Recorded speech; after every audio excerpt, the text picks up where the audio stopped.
Bangsa Median merupakan bangsa yang tinggal di padang gurun. Bangsa Median atau orang-orang Median ini merupakan orang-orang yang sangat suka berperang. Mereka merupakan bangsa petarung, mereka sangat aktif untuk berlatih perang, berlatih bagaimana memenangkan perang, berlatih bagaimana membunuh, dan hidup lama di padang gurun. Dan bangsa Median ini merupakan momok yang sangat menakutkan bagi orang-orang Israel. Selama 7 tahun, bangsa Median menjajah, menjara, menyiksa orang-orang Israel.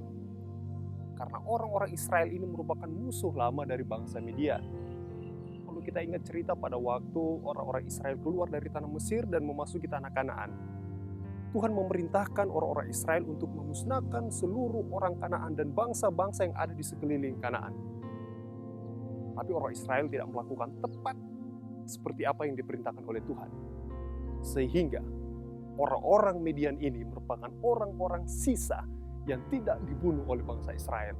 Akhirnya mereka berlatih perang, mereka berlatih membunuh, mereka tinggal di padang belantara, tinggal di padang gurun, menjadi bangsa yang sangat ganas dan sangat ditakuti oleh orang Israel. Dan mereka sudah menjajah orang Israel selama 7 tahun. Saudara-saudara sekalian, akhirnya setelah bangsa Israel, mereka berdoa, mereka bergumul, mereka minta pembebasan dari Tuhan. Dan Tuhan memutuskan untuk memberikan pembebasan kepada orang-orang Israel. Firman Tuhan kita pada saat ini saya ambil di dalam kitab Hakim-Hakim pasal 7, Hakim-Hakim pasal 7 ayat 1 sampai 8. Hakim-Hakim pasal 7 ayat 1 sampai 8. Setelah 7 tahun, bangsa Israel ini tersiksa oleh ancaman bangsa Midian. Akhirnya Tuhan mengangkat seorang muda bernama Gideon, orang muda dari suku yang kecil, suku Manasye. Tuhan memilih dia untuk membebaskan bangsa Israel.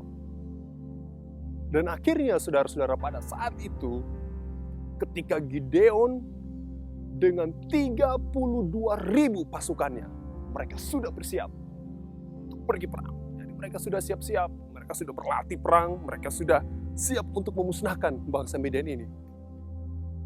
Tapi ketika Tuhan melihat Gideon dan 32.000 pasukannya, Tuhan katakan, Gideon, masih terlalu banyak orang-orang yang bersama dengan engkau. Masih terlalu banyak. Jangan-jangan kalau saya memberikan mereka kemenangan, maka orang-orang ini akan berkata, kemenangan ini adalah berkat kekuatan kami. Kami menang mengalahkan orang Midian karena kekuatan kami, karena jumlah kami yang banyak. Sehingga Tuhan katakan, ini masih terlalu banyak. Dan Tuhan katakan kepada Gideon, harus dikurangi lagi. Jadi Tuhan perintahkan kepada Gideon, umumkan, barang siapa yang takut untuk berperang, pulang. Yang takut, pulang. Saudara-saudara sekalian, jumlah 32.000 orang Israel dan bangsa Midian ini tidak sebanding. Orang Midian hidup di padang gurun dan jumlah mereka tidak terhitung lagi. Dan orang Israel yang hanya 32.000 ini hanya sangat-sangat sedikit jika dibandingkan dengan orang Midian. Dan apabila kita baca dalam Ulangan pasal 20 ayat 5-8, di sana ada hukum tentang perang. Jadi, sebelum mengadakan perang, orang-orang Israel harus diberikan pengumuman. Siapa yang takut? Siapa yang baru mendirikan rumah? Siapa yang baru menikah? Siapa yang punya kebun anggur? Siapa yang takut? Pulang. Kenapa? Jangan sampai kalau mereka pergi berperang, kemudian mati di medan perang, maka kebun anggur mereka itu akan diambil oleh orang lain. Atau mereka yang punya rumah baru, rumah mereka akan ditinggali oleh orang lain. Atau mereka yang baru menikah, istri mereka nanti akan dinikahi oleh orang lain. Untuk itu bagi mereka, bagi pasukan yang takut untuk berperang, diumumkan sebelum perang harus pulang. Bagi siapa yang takut. Tapi Gideon, dia tidak mengumumkan ini. Gideon tidak memberikan pengumuman siapa yang takut pulang. Karena dia sudah takut duluan, jumlah mereka sangat kecil jika dibandingkan dengan jumlah bangsa Midian. Tapi karena sudah diperintahkan Tuhan, akhirnya Gideon mengumumkan, barang siapa yang takut dan gentar, silahkan dia boleh pulang. Saudara-saudara tahu, dalam cerita ini, 22.000 pasukan Gideon pulang. Saudara bayangkan, dari 32.000, 22.000 pulang. Tersisa 10.000 pasukan bersama dengan Gideon. Saudara-saudara, ke-22.000 pasukan Gideon ini merupakan pasukan yang takut. Orang-orang penakut yang dapat mempengaruhi pasukan-pasukan yang lain yang berani, sehingga yang berani ini juga menjadi takut. Untuk itu Tuhan katakan yang takut pulang. Karena yang takut ini bisa mempengaruhi pasukan-pasukan lain yang berani. Dan lebih jeleknya lagi, orang-orang yang penakut ini apabila mereka mendapatkan kemenangan, maka mereka akan mengatakan kemenangan ini karena kami. Saudara-saudara sekalian, orang yang penakut, orang yang sombong harus dikeluarkan dari barisan tentara Allah. Tuhan tidak memberikan kita pendidikan yang tinggi.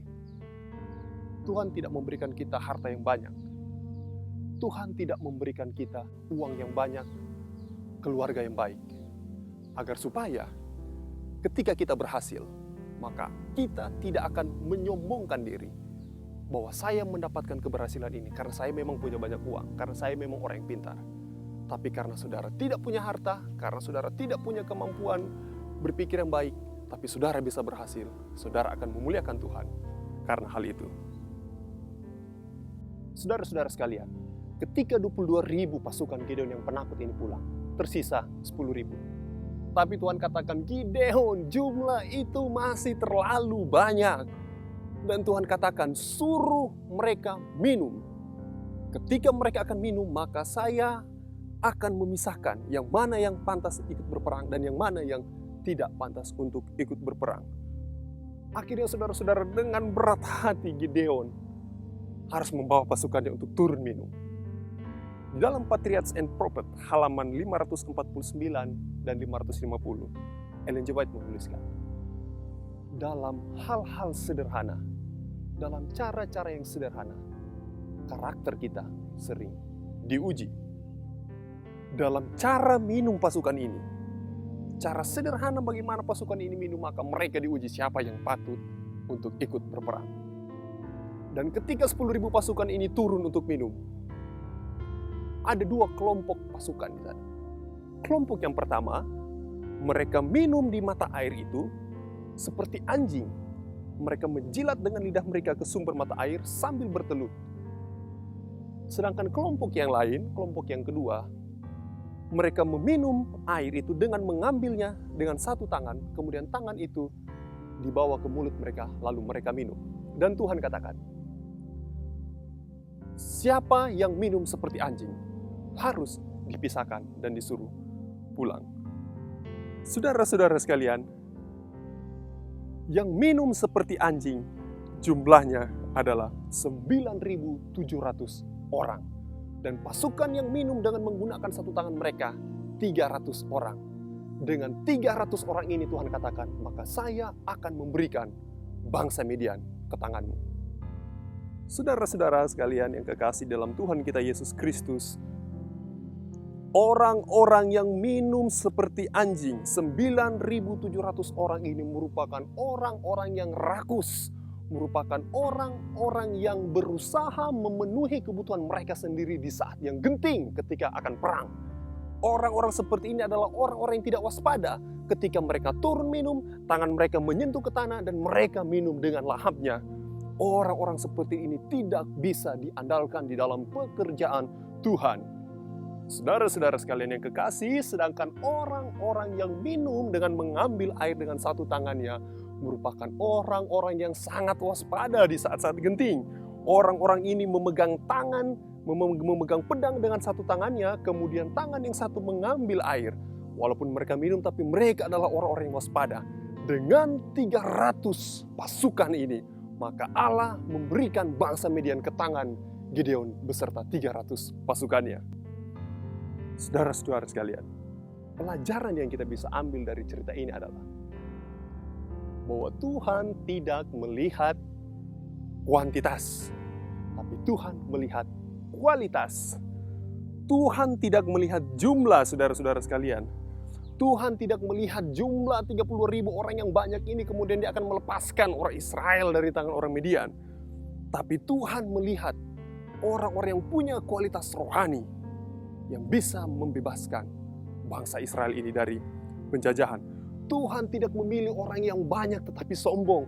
Tapi Tuhan hanya memilih sedikit orang tapi orang yang punya kerendahan hati. Tuhan tidak memilih orang yang banyak tapi penakut. Tuhan memilih 1-2 orang yang hanya berani. Tuhan tidak memilih orang yang banyak tapi orang yang banyak ini merupakan orang yang rakus. Orang yang hanya memenuhi kebutuhan mereka sendiri.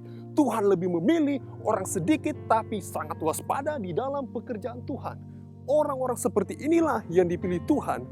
Tuhan tidak pernah melihat kualitas, dia tidak pernah melihat jumlah, tapi dia melihat kualitas rohani kehidupan umat-umatnya.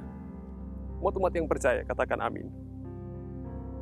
Saudara sekalian, saat ini saya mau katakan, apabila kita masih berada di barisan pasukan amatir, 31.700 pasukan yang amatir, apabila kita masih berada di antara pasukan amatir 31.700 pasukan ini yang sombong, pasukan yang penakut, pasukan yang rakus, pasukan yang hanya mementingkan diri sendiri, maka saya mau katakan pada saat ini kita keluar dari pasukan tersebut.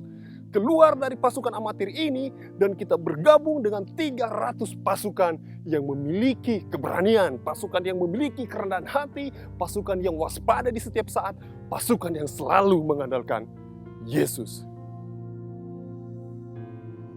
Mari kita bergabung dengan 300 pasukan Gideon.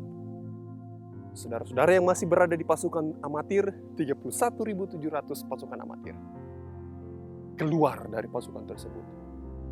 Saya mengajak kita semua pada saat ini bergabung dengan Gideon dan 300 pasukannya yang berani, rendah hati, waspada di dalam setiap keadaan.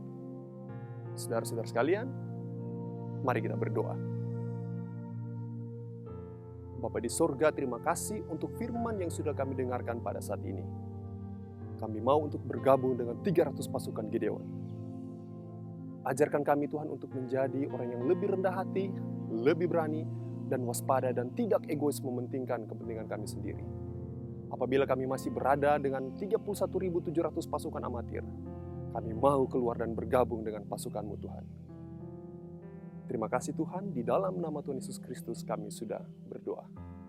Amin. Shalom, Tuhan memberkati.